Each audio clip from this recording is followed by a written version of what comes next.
বন্ধুরা আজকে আবার চলে এলাম সুন্দর একটা রেসিপি নিয়ে। দেখতে থাকো আমি কি করছি, ঠিক আছে। আর আমার সমস্ত বন্ধুদের জানাই অনেক অনেক ভালোবাসা। আর যারা আজকে প্রথমবার আমার ভিডিও দেখছো তাদের কাছে একটাই অনুরোধ করব, সুন্দর করে মন্তব্য করে আমাকে সাবস্ক্রাইব করে আমার বন্ধু হয়ে যাও প্লিজ। তো এই দেখো আলুগুলো আমার ভালো করে গ্রেট করা হয়ে গেছে।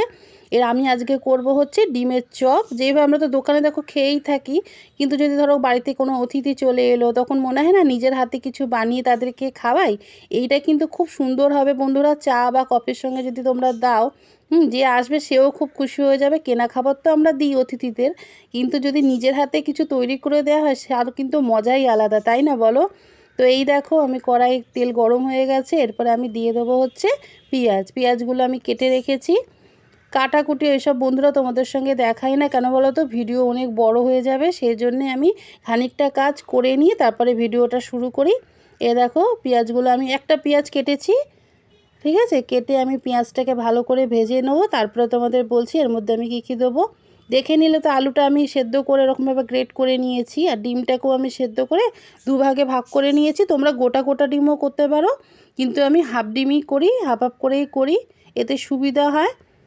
দেখো পেঁয়াজটাকে আগে ভালো করে ভেজে নিই, তারপরে মশলা দিয়ে দেবো। প্রতিদিনের যে মশলা, হলুদ দিয়ে দিলাম, নুন দিয়ে দিলাম, কাশ্মীরি গুঁড়ো লঙ্কা দেবো, ধনে গুঁড়ো, জিরে গুঁড়ো, এসব দিয়ে ভালো করে কষে নেবো। কষার পরে এবার কি করলাম বলো তো, আলুটা আমি দিয়ে দেবো।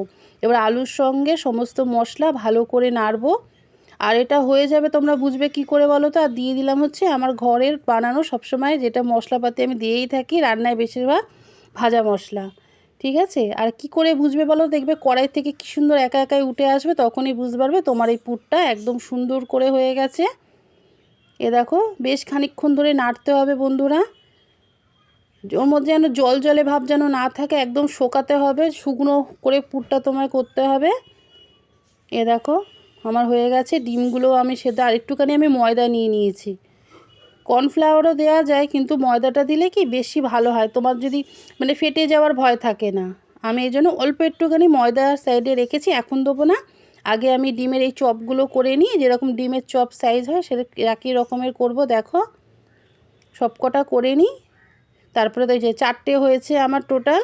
দেখো এবারে ময়দাগুলো অল্প অল্প করে কিন্তু করবে, একেবারে দেবো না, হালকা করে প্রোটিন দেবো, অল্প অল্প, বেশি দেবো না। দেখো তাহলে কি তেলের মধ্যে দিলে তোমার বেরিয়ে যাওয়ার ভয় থাকবে না। অল্প অল্প করে দিয়ে দিলাম।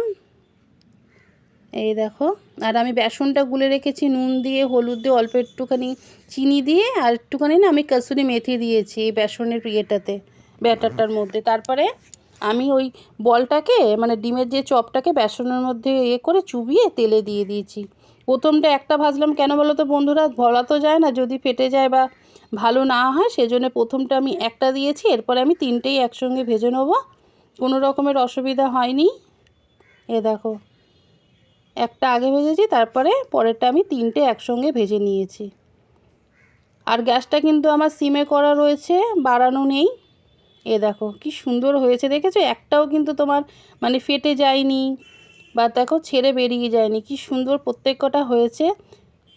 ঘরে যদি কোনো বলো বাইরের লোক বা অতিথি চলে এলো, তাদেরকে মনে হয় না সন্ধ্যেবেলা একটু চায়ের সঙ্গে কিছু দিই, চটপট করে কিন্তু এই রেসিপিটা তোমরা বানিয়ে নিতে পারো।